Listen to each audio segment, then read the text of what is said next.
Hello friends, welcome. आज 23 मार्च है।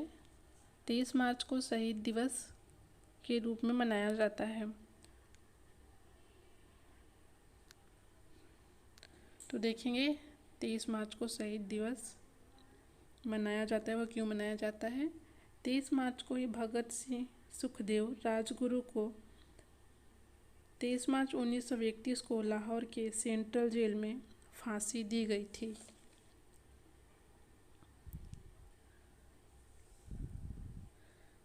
इनके बलिदान के याद में इस दिन को शहीद दिवस का दर्जा दिया गया है। वास्तव में इन तीनों को 24 मार्च 1931 को फांसी देनी थी, लेकिन 23 मार्च को ही फांसी दे दी गई, इनको फांसी के डेट से 11 घंटे पहले ही। और 30 जनवरी को महात्मा गांधी की पुण्यतिथि के दिन शहीदी दिवस के रूप में मनाया जाता है, 30 जनवरी को।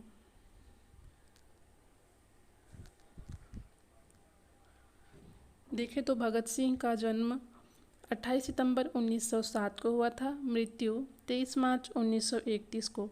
भारत के एक महान स्वतंत्रता सेनानी और क्रांतिकारी थे भगत सिंह, और चंद्रशेखर आज़ाद व पार्टी के अन्य सदस्यों के साथ मिलकर इन्होंने भारत की स्वतंत्रता के लिए अभूतपूर्व साहस के साथ शक्तिशाली ब्रिटिश सरकार का मुकाबला किया।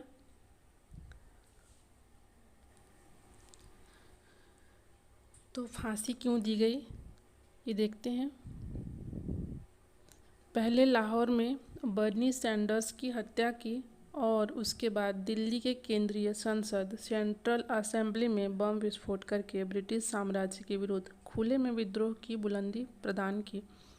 इन्होंने असेंबली में बम फेंक कर भागने से भी मना कर दिया, जिसके स्वरूप अंग्रेज सरकार ने इन्हें 23 मार्च 1931 में राजगुरु तथा सुखदेव के साथ फांसी पर लटका दिया था।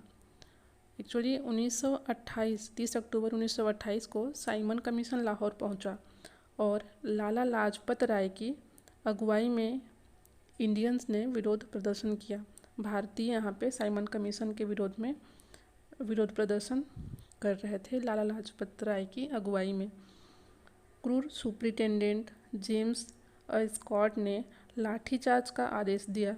इस दौरान वहाँ पे अनेकों लोगों के साथ लाला लाजपत राय भी घायल हो गए और लाला लाजपत राय 18 दिन के बाद उन्होंने आखिरी सांस ली और उनकी मृत्यु हो गई। तो लाला लाजपत राय की मौत से क्रांतिकारियों में गुस्सा आया और भगत सिंह, सुखदेव, राजगुरु, चंद्रशेखर आज़ाद समेत कई क्रांतिकारी मिलकर जेम्स स्कॉट को मारकर लाला लाजपत राय की मौत का बदला लेने का फैसला कर लिया। 17 दिसंबर 1928 को इन्होंने दिन तय किया कि 17 दिसंबर 1928 को इन्होंने दिन तय किया, लेकिन निशानदेही में चूक हो गया और उसके कारण स्कॉट की जगह assistant of superintendent police John P Sanders निशाना बन गए और उनकी मृत्यु हो गई। सैंडर्स की हत्या के बाद दोनों लाहौर से निकल गए। अंग्रेजी हुकूमत सैंडर्स की सरेआम हत्या से बौखला गई और इन्होंने भगत सिंह और भगवती चरण वोहरा की वाइफ दुर्गावती देवी के साथ पति पत्नी की तरह और राजगुरु नौकर की तरह वेशभूषा में ये लाहौर से बाहर निकले थे। तो देखते हैं और दूसरा इसमें क्या केस था। बहरों को आवाज़ सुनाने के लिए इन्होंने धमाके किया था, कहाँ, असेंबली में। तो अंग्रेज़ सरकार 2 नए बिल ला रही थी, पब्लिक सेफ्टी और ट्रेड डिस्प्यूट बिल। ये दोनों जो कानून थे वो भारतीय के लिए बहुत ही खतरनाक थे, उनके लिए अच्छे नहीं थे। बिल के आने से क्रांतिकारियों ने दमन की तैयारी की और तय किया कि असेंबली में बम फेंका जाए। तो बटुकेश्वर दत्त और भगत सिंह को इस काम के लिए चुना गया। 8 अप्रैल को 1929 में जब दिल्ली में बहस चल रही थी, तभी असेंबली में भगत सिंह और बटुकेश्वर दत्त ने असेंबली के उस हिस्से में बम फेंका जहाँ पर कोई भी नहीं बैठा था, वो एरिया खाली था।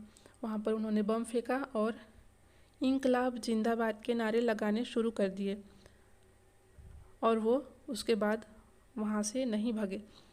इस दौरान पुलिस ने दोनों को गिरफ्तार कर लिया। इन दोनों पर बम फेंकने का केस चला। ब्रिटिश सरकार भगत सिंह के पीछे पड़ गई थी और जो सैंडर्स की इन्होंने हत्या की थी उस हत्या के लिए भगत सिंह, सुखदेव और राजगुरु तीनों को दोषी माना गया और लाहौर षड्यंत्र केस चला। देशद्रोह का भी केस चला। बटुकेश्वर दत्त को उम्र कैद हुई बम फेंकने के लिए